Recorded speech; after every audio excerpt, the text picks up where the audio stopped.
10:10 na ng umaga. Napuntahan ko ang ating unang pasahero dito sa DSWD. Inalok ko ng shower cup ang ating pasahero. Hernet po.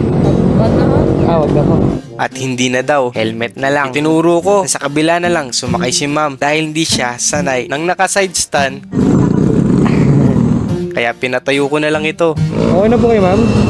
Nung okay na si ma'am, ay umalis na din kami at baka mamaya maisakay pa ng iba. Almost 10 kilometers din ang aming tinakbo at nakapagkwentuhan kami ng ating pasahero. Minsan, ito din talaga yung maganda sa ganitong klase ng hanap buhay. Unang trabaho, madami kang maririnig na kwento sa iba't ibang tao. Nakakapulutan mo ng aral at inspirasyon. Minsan, gusto mo na sumuko dahil pagod ka na. Ang hindi mo lang alam ay marami pang tao na mas pagod sa'yo pero lumalabot pa din sa hamon ng buhay. Kaya kinakausap ko na po talaga kayo kanina kasi nakukutubang ko na eh. Ba't kaya tahimik ko pa sa'yo? It's either inaantok lang yan o naka-earphone. Naantok ko ako.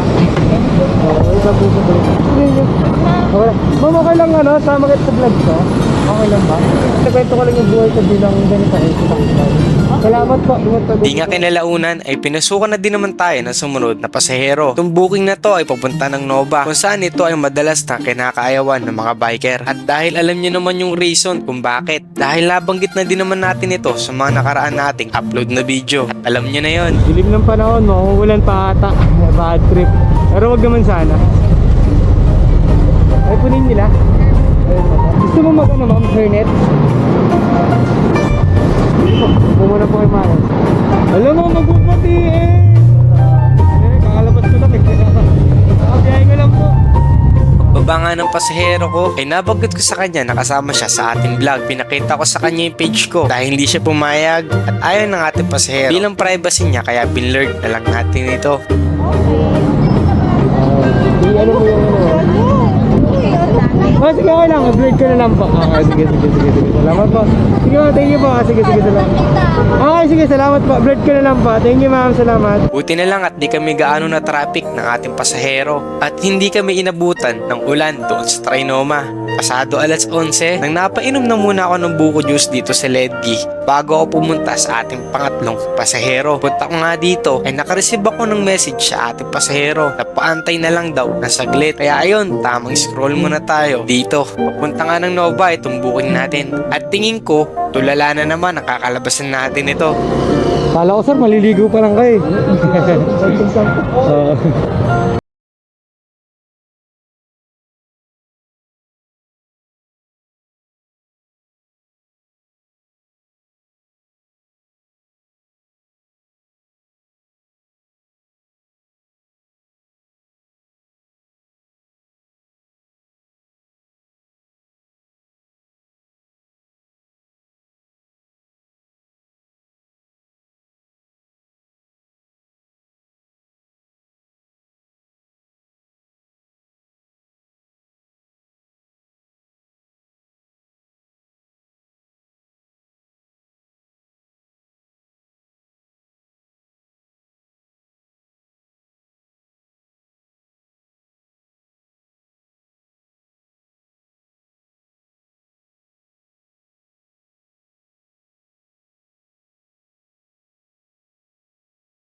Pabasa din sila kahit sabihin mong nakapote pa tayo.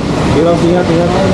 Shoutout nga pala sa kapwa nating biker na nagbigay sa akin ng plastic cover ng ating cellphone. Nung medyo okay na at tumila na, ay nagbukas din ako ng account para pasukan tayo. At dahil tinotopak yung ulan, kaya ayun, pabugso-bugso. At ang akala niya ay mapapasuot niya ako ng kapote. At ayun, nabasa na nga muna ako bago magsuot ng kapote. Habang lumalayo na kami sa pickup area ng ating pasahero, ay papunta na din tayo sa exciting part. Ayun, ay kung mapapasuko ba kami ng ambon at mapapasuot kami ng kapote.